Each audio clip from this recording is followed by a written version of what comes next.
하나님 아버지, 오늘 또 새날을 허락하시고 주님의 말씀에 전에 가장 먼저 나올 수 있도록 인도하심을 감사드립니다. 이 시간도 성령 하나님을 통하여 귀한 것을 깨달을 수 있게 하시고 더 깊은 기도의 자리로 나갈 수 있도록 인도하여 주시옵소서. 거룩하신 예수님의 이름으로 기도드립니다. 아멘. 찬송가 325장 하나님께 찬양드리겠습니다. 예수가 함께 계시니 시험이 오나 겁없네. 기쁨의 근원 되시는 예수를 위해 삽시다. 날마다 주를 섬기며 언제나 그를 기리고 그 사랑 안에 살면서 딴 길로 가지 맙시다. 이 세상 사는 동안에 주 이름 전파하면서 무한한 복락 주시는 예수를 위해 삽시다. 날마다 주를 섬기며 언제나 주를 기리고 그 사랑 안에 살면서 딴 길로 가지 맙시다. 이 세상 친구 없어도 예수는 나의 친구니 부귀한 일을 버리고 예수를 위해 삽시다. 날마다 주를 섬기며 언제나 주를 기리고 그 사랑 안에 살면서 딴 길로 가지 맙시다. 죄서 심판하실 때 잘했다 칭찬하리니 이러한 상급 받도록 예수를 위해 삽시다. 날마다 주를 섬기며 언제나 주를 기리고 그 사랑 안에 살면서 딴 길로 가지 맙시다. 하나님 말씀 잠언 13장 21절 22절입니다. 함께 읽습니다. 재앙은 죄인을 따르고 선한 보응은 의인에게 이르느니라. 선인은 그 사람을 자자손손에게 끼쳐도 죄인의 재물은 의인을 위하여 쌓이느니라. 아멘. 오늘 본문에서도 잠언의 저자는 계속해서 의인의 삶과 죄인의 삶을 비교하고 각각 그들의 삶의 결과가 어떻게 될지에 대해서 가르쳐주고 있습니다.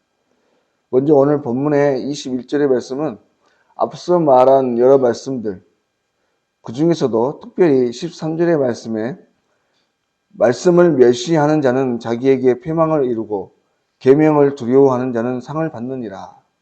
이 말씀을 앞뒤를 바꿔서 말하고 있는 것이라고 볼 수 있습니다. 재앙은 죄인을 따르고 선한 보응은 의인에게 이르느니라. 여러분, 죄인이란 어떤 사람을 말하는 것입니까? 우리가 잘 아는 바와 같이 죄인이라고 하는 것은 단순히 일반적으로 보기에 누가 봐도 죄라고 여기는 그런 일상적인 법규를 어긴 그런 사람만을 말하는 것이 아닙니다. 하나님의 말씀을 듣지 않는 자, 하나님의 말씀에 불응하고 하나님과 떨어져 살아가는 그 자체의 삶을 살아가고 있는 사람이 죄인이라고 하는 것이죠.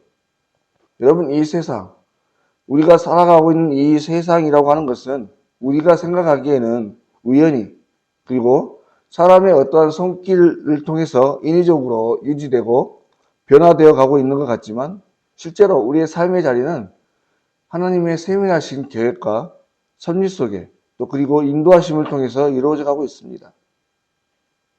때로 우리가 이해할 수 없고 또 말도 안 되는 상황들이 벌어지기도 하지만 우리가 이해할 수 없는 모든 일까지도 그 모든 일에 하나님의 일하심이 관여하고 있는 것이죠. 그러니 주님의 손길을 벗어나 주님의 말씀을 벗어나서 좋은 열매, 선한 열매, 또 풍성한 열매를 맺을 수가 없는 것입니다. 당장 눈에 보기에 부유해 보이고 잘 되는 것 같아 보여도 결국에 하나님과 분리된 인생의 끝은 죽음이요, 회망이고 고통과 슬픔이 있을 뿐입니다.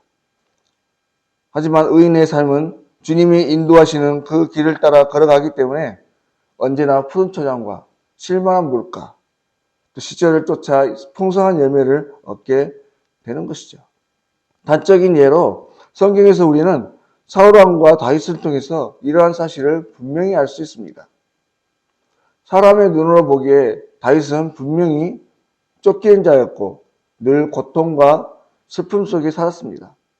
하지만 시편의 말씀을 볼 때 오히려 그는 주님 품 안에서 늘 하나님의 나라를 누리며 주님과 함께 참된 평안을 누리며 살았지요. 인간적으로 볼 때에도 결과적으로 그는 모든 상황을 회복하고 왕의 자리에 올랐으며 통일 왕국의 위대한 왕으로 칭송을 받았습니다. 하지만 반면에 사울왕은 한 나라의 왕으로 모든 권세를 가진 무소불위의 권력자였습니다. 하지만 그는 결과적으로도 비참한 죽음을 맞이했을 뿐 아니라 매일매일이 악령에 시달리는 괴로운 고통의 순간을 살아야만 했지요. 그렇다면 왜 악인은 이렇게 재앙과 같은 고통의 시간을 살고 의인은 평안하고 기쁜 삶을 살아가게 되는 것인가? 여러분, 그것은요, 의인은 모든 것을 하나님께 맡기기 때문에 그렇습니다. 마태복음에 이른 바와 같이 자신의 멍에는 주님께 맡기고 주님께서 자신에게 주시는 멍에를 기쁨으로 짊어지니 내게 있던 짐이 주님께로 옮겨지고 오히려 가벼워지게 되는 것입니다. 여러분, 인간의 삶의 자리에서 우리가 짊어지고 살아가는 그 멍에가 얼마나 무거운지 저보다도 여기 계신 여러분이 훨씬 더 잘 아실 겁니다. 하지만 제 아무리 크고 무거운 짐이라고 해도 주님께 맡기고 주님과 함께 살아가는 그 사람은 그 삶의 무게를 전혀 느끼지 않습니다. 아니, 느끼지 못하지요. 같은 삶의 자리를 살아가지만 전혀 다른 감정으로 살아가게 되는 것이에요. 왜냐하면 그것을 주님과 함께 짊어지기 때문에 그렇습니다. 그러므로 사랑하는 여러분, 바라건대 저와 여러분 또한 하나님을 우리의 아버지로 모시고 예수 그리스도께서 걸어가신 그 좁은 길을 따라 걸어갈 때 비록 사람의 눈으로 볼 때에는 힘들고 어려워 보이는 그런 길이라고 할지라도 그러나 여러분 너무 두려워하지는 마시기 바랍니다. 우리의 인생 길 위에 주님께서 늘 함께 하시고 우리의 짐을 나눠주실 뿐 아니라 우리를 위로하시고 세워주시고 친히 인도하고 계심을 믿으시기 바라요.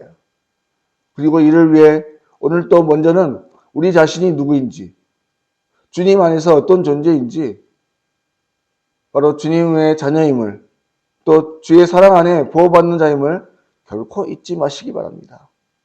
우리의 인생은 결국에 축복이요 풍성일 수밖에 없음을 기억하시고 어찌하든지 오늘도 귀한 신앙으로 주님과 함께 앞서 20절에서 나눴던 것처럼 주님과 더욱 깊은 교제를 나누고 주님의 마음과 함께 동행하는 참으로 귀하고 복된 인생들이 되시고 오늘도 주님으로부터 주어지는 참된 평안, 참된 기쁨이 저와 여러분 안에 가득하실 수 있기를 주의 이름으로 간절히 소망합니다. 기도드리겠습니다. 하나님 은혜를 감사드립니다. 오늘도 우리에게를 친히 주관하시고 인도하신다고 말씀해 주시니 오늘 하루도 우리의 남은 인생 모든 것을 주님께 맡기고 주께서 주시는 멍에를 기쁨으로 짊어지며 참된 평안 속에 이 하루를 살아갈 수 있도록 인도하여 주십시오. 이 하루에 있어질 모든 일들 속에 주님의 은혜가 함께하고 계심을 기억할 수 있게 하시고 늘 감사와 찬송으로 하나님께 영광 돌리는 복된 삶이 될 수 있도록 인도하여 주시옵소서. 모두가 거룩하신 예수님의 이름으로 기도드립니다. 아멘. 하늘에 계신 우리 아버지, 아버지의 이름을 거룩하게 하시며 아버지의 나라가 오게 하시며 아버지의 뜻이 하늘에서와 같이 땅에서도 이루어지게 하소서. 오늘 우리에게 일용할 양식을 주시고 우리가 우리에게 잘못한 사람을 용서하여 준 것 같이 우리 죄를 용서하여 주시고 우리를 시험에 빠지지 않게 하시고 악에서 구하소서. 나라와 권능과 영광이 영원히 아버지의 것입니다. 아멘.